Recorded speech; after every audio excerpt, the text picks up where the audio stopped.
RSS प्रमुख मोहन भागवत का बयान आया है और वो क्या कह रहे हैं? वो कह रहे हैं देश हित में जो सही होता है वो भारत करता है। उकसाने पर विरोधियों को करारा जवाब देते हैं। हम पड़ोसियों को नुकसान नहीं पहुंचाते, लेकिन उकसाने पर करारा जवाब देते हैं। ये कह रहे हैं आरएसएस प्रमुख मोहन भागवत। हमारा धर्म अहिंसा है, लेकिन हमें जवाब देना आता है। तो आप ये सोचिए कि आरएसएस प्रमुख मोहन भागवत का ये बयान आया है और ये इसीलिए आया है क्योंकि जिस तरह से एक उकसावे की कार्रवाई की गई है, और मैं इसे सीधे सीधे युद्ध की कार्रवाई कहूंगी, क्योंकि जिस तरह से युद्ध की कार्रवाई की गई पाकिस्तान की तरफ से, अब उन्हें जवाब मिलना जरूरी है। दुनिया जानती है कि ये जवाब की कार्रवाई होगी। मैं एक बार राधिका जी के पास जा रही हूं। Radhika ji, the army is ready, the air force is ready. वो अपनी बाकायदा युद्धाभ्यास में लगे हुए हैं। मुझे हैरानी इस बात की है कि बिलावल भुट्टो पाकिस्तान में बैठकर गीदड़ भपकी दे रहे हैं। उन्हें कोई सीरियसली वहां भी नहीं लेता है, उन्हें कोई गंभीरता से नहीं लेता है, लेकिन बातें वो खून बहाने की कर रहे हैं। देखिए, सबसे पहली बात कि पाकिस्तान कितना डरा हुआ है। उनके आर्मी चीफ असीम मुनीर की पीवी हो, फैमिली हो, डीजी आईएसपीआर असीम मलिक हो, SCG ST general Sahib Shamshad Mirza हो, उन सब के परिवारों को प्राइवेट प्लेन के द्वारा भगा दिया गया है और इंग्लैंड भेज दिया गया है। तो पाकिस्तान कितना डरा हुआ है वो हमें सब समझ आ रहा है, क्योंकि जिसने गलत किया होता है उसका डरना लाजमी है। रही बात, देखिए, हमारी नेवी हो, आर्मी हो, हमारी एयरफोर्स हो, वो तत्पर है। और ये बता क्यों नहीं किया जाता? अब मैं आपके चैनल पे बैठ के या सरकार आपके चैनल पे बैठ के थोड़ी बताएगी ताकि सामने वालों को पता चल जाए अभी अटैक होगा, अभी ये होगा, वो नहीं होगा। इसीलिए अगर आपने देखा होगा, सरकार ने एक एडवाइजरी भी इशू करी है चैनल्स को कि लाइव कृपया ये चीजें कि ना बातें हो ना दिखाया जाए। वो इसलिए क्योंकि हम उनको पहले से थोड़ी बताया जाएगा। और रही बात, मैं आपको चैनल पे बहुत जिम्मेदारी से ये क्लियर कर दूं, ये यूपीए की सरकार नहीं है जहां आर्मी, नेवी और एयरफोर्स इंतजार करती रह जाए कि हम अटैक करें, हम बदला ले और कुछ ना हो। ऐसा नहीं होने वाला। मोदी जी ने अपने शब्दों में साफ तौर से हिंदी में भी बोला और जिनको हिंदी समझ नहीं आती विश्व भर के लिए अंग्रेजी में भी बोल दिया कि घर जाके ढूंढेंगे, पूरी धरती के किसी भी कोने पे आतंकी छुपे होंगे, उनको, उनके आकाओं को, उनको फंड करने वालों को, किसी को भी नहीं बख्शा जाएगा और ऐसा बदला लिया जाएगा कि उनकी 7 पुश्तें याद रखेगी।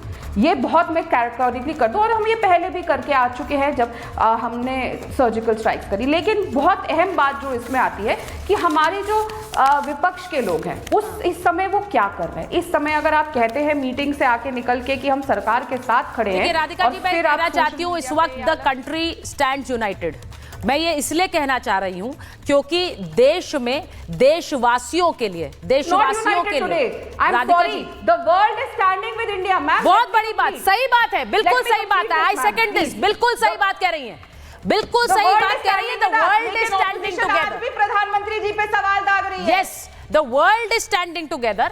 और मैं एक चीज, ये तस्वीर जरा दिखा रही हूँ राधिका जी, क्योंकि मैं पाकिस्तान के जो हमारे वहां से मेहमान जुड़े, मैं उनके पास जाऊं। बिट्टा साहब लंदन में दूतावास पर ये सो कॉल्ड कर्नल हैं, ये कर्नल नहीं, मैं तो कहूंगी आतंकी ज्यादा दिख रहे हैं। गर्दन काटने का इशारा करते हैं वहां से उन प्रदर्शनकारियों की तरफ जो वहां भारतीय प्रदर्शनकारी वहां प्रदर्शन कर रहे थे। इनकी हिम्मत है बॉर्डर के इस पार आने की भी। जिस अभिनंदन की तस्वीर लेकर हाथ में खड़े हैं, उसका जिगरा था कि वो बॉर्डर के उस पार जाए, और ये कर्नल है। देखो, हमेशा इन्होंने अम्बेसियों में कोशिश की है ऐसी हरकत करने की, हमेशा, हमने कभी नहीं की। और इनके इशारों पे इसी यूके अम्बेसी के अंदर हमारे तिरंगे झंडे का अपमान हुआ, और यही लोगों के कारण कनाडा, अमेरिका के अंदर तिरंगे झंडे को पैरों में रूंधा गया। इन्हीं लोगों के कारण हनुमान मंदिर कनाडा पे हमला हुआ। इन्हीं लोगों के कारण इतनी बड़ी कश्मीर के अंदर घटना हो। मां के सामने उसका बच्चा चले जाना, पिता के सामने उसका बच्चा चले जाना, पत्नी के सामने उसका पति चले जाना, और पत्नी कहती है मुझे भी गोली मार दो। क्या कसूर था उनका? बिल्कुल, क्या तकलीफ थी इनको? आईएसआई को तकलीफ क्या थी? इनको पूछना चाहता हूं। तकलीफ इनको ये थी कि यहाँ उपराष्ट्रपति अमेरिका के आए थे। तकलीफ इनको ये थी कि सऊदी अरब में सेकुलरिज्म का संदेश लेके सऊदी अरब में प्राइम मिनिस्टर गए थे। उस वक्त भी तकलीफ इनको ये थी। बिल क्लिंटन यहाँ आए थे कई वर्ष पहले हिंदुस्तान के अंदर। उस वक्त इन्होंने 25 सिखों का कत्लेआम कश्मीर के अंदर किया था। तकलीफ इनको सबसे बड़ी ये थी कि आज कश्मीर शांत हुआ, आज हिंदुस्तान आतंकवाद से मुक्त हुआ। जो इनकी रोज हरकतें थी, कभी 26/11 की घटना, कभी राणा को लेके आए, कभी पार्लियामेंट की घटना, कभी हिंदुस्तान में कोने कोने के अंदर ब्लास्ट, कभी गोलियां, कभी कश्मीर के अंदर जवानों के ऊपर पत्थर फेंके जाते थे। कश्मीर के अंदर, कश्मीर के आज अगर आवाम को देखोगे आप, कितना खुश था, उनके कारोबार कितने अच्छे थे, उनकी फैक्ट्रियां कितनी अच्छी चल रही थी। आज हाथ पे हाथ धर के बैठे, कौन इसका जिम्मेदार? इसके जिम्मेदार हाफिज जैसे लोग, ISI जैसे लोग, जिन्होंने ये हरकतें की। एक हरकत करते हैं पंजाब के अंदर, बब्बर खालसा, खालिस्तान कमांडो फोर्स, कोई बब्बर खालसा नहीं, कोई खालिस्तान कमांडो फोर्स नहीं, कोई लश्कर तोबा नहीं, कोई खालिस्तानी नहीं, बैनर लश्कर तोबा, banner Khalistan commando force, banner इनके खालिस्तान जिंदाबाद फोर्स। पीछे कौन? पीछे इनके ISI जो पूरी दुनिया में जाल फैला करके हिंदुस्तानियों के ऊपर हमला करती है और हमारे झंडों का और हमारे लोगों का नुकसान करती है। अब इन्होंने नुकसान कर दिया। हमने तो गोली नहीं चलाई, कोई जंग तो हिंदुस्तान ने की नहीं। बिल्कुल बड़ी अच्छी जगह कक्कड़ जी ने बड़ी अच्छी बात की मैडम ने, कि हम जब करेंगे कोई तरीक थोड़ा बताएंगे, हम करेंगे जरूर। और भागवत जी ने भी यही बोला, RSS के चीफ ने, कितना सुंदर बयान था। हम पड़ोसी का नुकसान नहीं पहुंचाते, पर हाँ अपने राष्ट्र की रक्षा करना राजे का फर्ज होता है कि उसकी आवाम की उसकी रक्षा कैसे करे।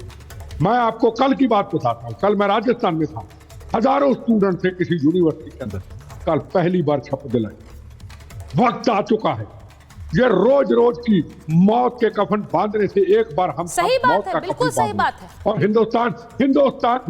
हिंदुस्तान के प्रधानमंत्री को कह दें, हाँ। प्रधानमंत्री जो फैसला लोगे उस फैसले के आगे हमारा सिर झुकता है। Yes। आज मौत का कफन हिंदुस्तान के लोगों ने पहन लिया है। जो फैसला होगा, आर पार की लड़ाई होगी, सर, कब होगी, खून खौल रहा कैसे है। होगी। और बिट्टा हिंदुस्तान साहब, में मौत जितनी का बार आप उन तस्वीरों को देखते हैं, आपका खून खौलता है कि कैसे बच्चों, माओ के सामने कैसे उनके पति, उनके पिता, उनको गोलियों से भून दिया। वो तस्वीरें देखकर कलेजा मुंह को आता है। ये आप सही कह रहे हैं।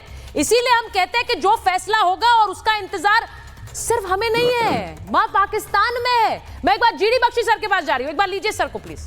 GD बख्शी सर, मैं एक बड़ा क्लियर एक बात कह रही हूं। मैं कल भी आपसे बात कर रही थी सर, और आज जब हम ये तस्वीर देखते हैं, आप तो सर जानते हैं कि सेना के अफसर होने का मतलब क्या। आपसे